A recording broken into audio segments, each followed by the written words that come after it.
Native Americans was like, wow, some of the people we met were like, we didn't know. Then when we show them in this kind of militarized fashion resisting the US, they were ecstatic. They said, wow, we had no idea this was happening, this was possible. They were like, what kind of guns do they have? Like, what kind of weapons do they use against America? They were like really fat, and we were like, wow, and then we were like, wow, maybe we went too far with this, but like to some extent our representation is of an insurgent force, which to some extent was intentional, because I think some people consider themselves or would define themselves as an insurgent force within the United States. But to what extent, I don't know. Are we going too far? Or is there, I don't know, yeah. I guess what I was thinking is more like when we represent resistance, we represent as a filmmaker now talking, there is an economy to showing confrontations with guns.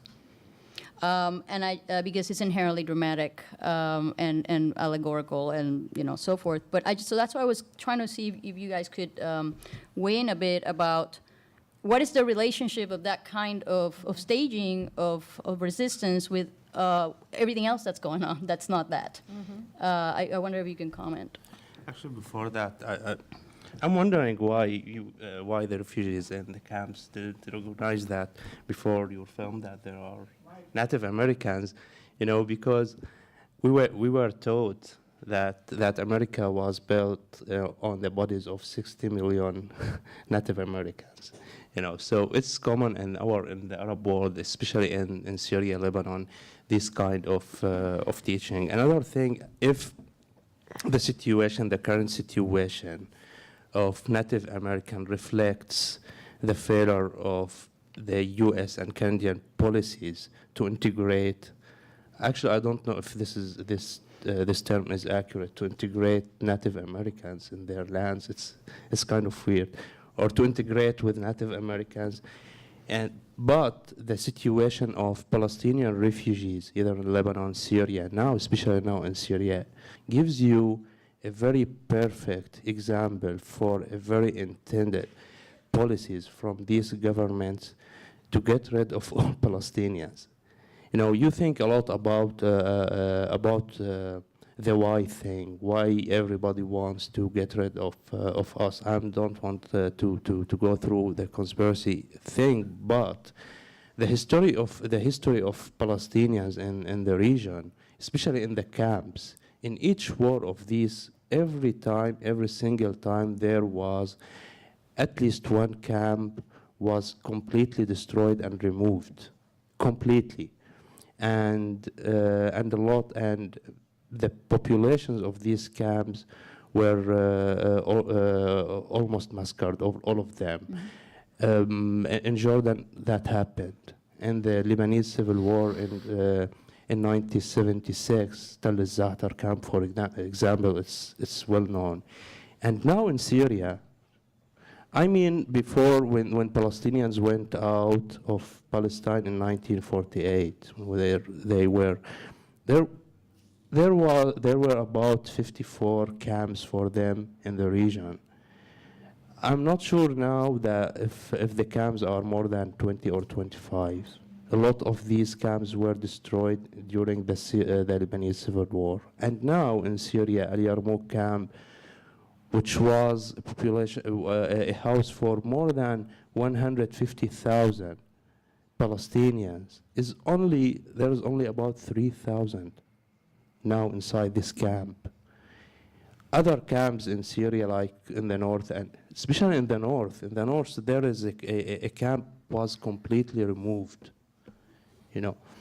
So even if this conversion and approach between Native Americans and Palestinians, maybe historically is a perfect example, but especially if we want to take about the history of Native Americans since 1491 until now, and about the 500 Native American tribes and their situation now, the current situation for them.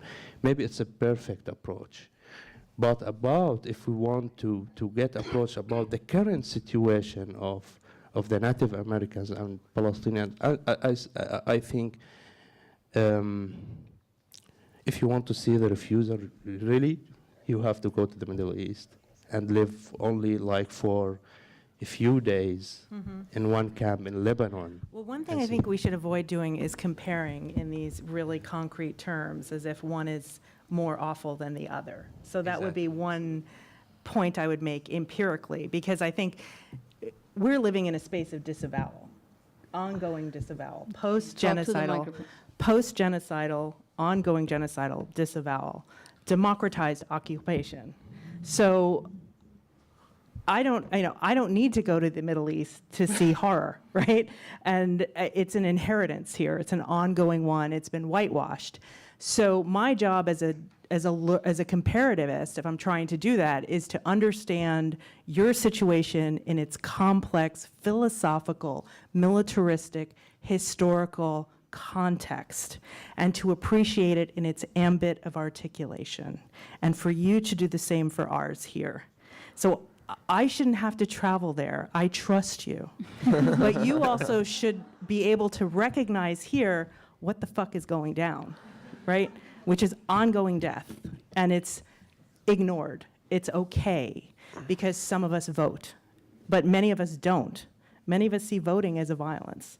So I think there's a way in which, and I say this because of, I've been at Columbia for 6 years. I've taught Palestinians. They come to my class because they want, some of them have said to me, we don't want it to happen to us the way it happened to you. And we've been fighting. Like, we haven't stopped fighting. Like, it's there, it's documented, it's still going on. So that's what I would offer in terms of this comparison. Like, we don't have to go to the Middle East. It's here. It's a quieter horror show, you know? But it is a horror show. It's just really legal, right? So I think liberalism has to be accounted for. I think democracy has to be accounted for. I think taking account of the land that you're on, also, all of us here, whether we're from here or not, in multiple ways, has to be accounted for. And those are hard things to do for some people. What does it mean to be a settler? What does it mean to be a refugee? All this stuff. I think these two cases demand these kind of serious ethical and moral conversations with oneself. So that's what I would offer to you in an interruptive way, because I see this move in Palestinian studies to like both invoke Native America and then denigrate Native America as a failure. And we didn't fail. We're still actually alive, which I think is a success. But not only that, we're still resisting in ways that I think for some reason or another are imperceptible. So let's examine that and examine why. I think in Francis's invitation to us to think about why militarism is the, and there are bodies that are being blown up. This is not right. We are appalled by this.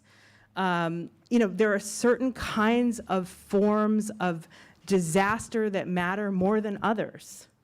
And we're noting this. We're quiet, Native American studies, we're quiet about it because we support BDS. But we're also not being thrown under the bus, but we should not be just used as this analogous case that then as a simultaneous failure. Does that make sense to people? I don't know. We can argue about it, but I don't know. I'm gonna turn to the floor, but I guess what I was trying to get at with my question was that dispossession, violence can be dramatic, explosive. It could be slow. Right. It could be subtle. It could be dudes with their guns. Exactly. It could be a very broad range, and I don't think it's that exceptional. The ongoing dispossession of land and displacement of people and production of refugees happens inside nation states. It happens with ghettos, urban renewal. Different configurations of this, but it happens within, across, it happens across temporalities that could be hundreds of years, shorter periods of time. So I think the task ahead of mapping these various processes is actually more complex than analogy. That's, I guess. But we appreciate the analogy. I Right, think yeah. the analogies this is productive. All right, so let's turn it to the floor. There was a question right here, yes. I have a question. As a Palestinian, I was so surprised that you do the acknowledgement between Americans and Palestinians, refugees, Palestinian, and Lebanon. And I think this is not the case. I'm sorry. So It's not just Lebanon. We went to the West Bank and I Jordan know. as well. Yeah. So Jordan and Lebanon is completely irrelevant because those are like refugee camps in foreign countries. But you have Palestinian refugee camps, reserves, inside Israel and inside the West Bank. And those for me would be much more valid comparison between the Native Americans living today like in reserves in Canada or in the US, so living on their land, with Palestinian refugees living on their land in Palestine, so-called Israel.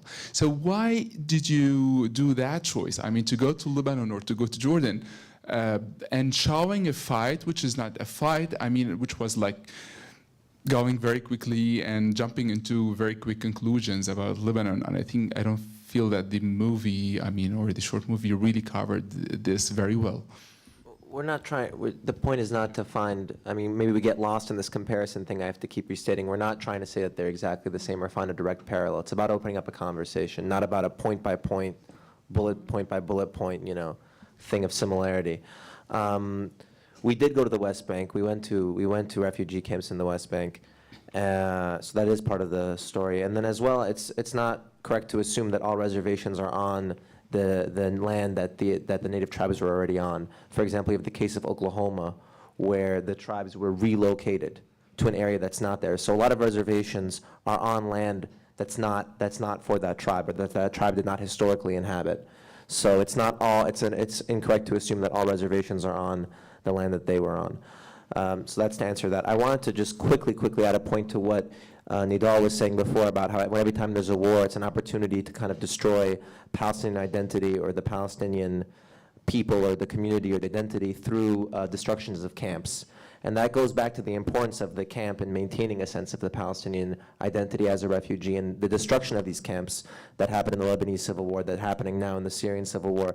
That is not kind of a little bit in some ways analogous to what we see with the destruction of native identity through the taking of native land, whether it's the Dawes Act, individual allotments, whether it's through treaties, whether it's through straight-up warfare.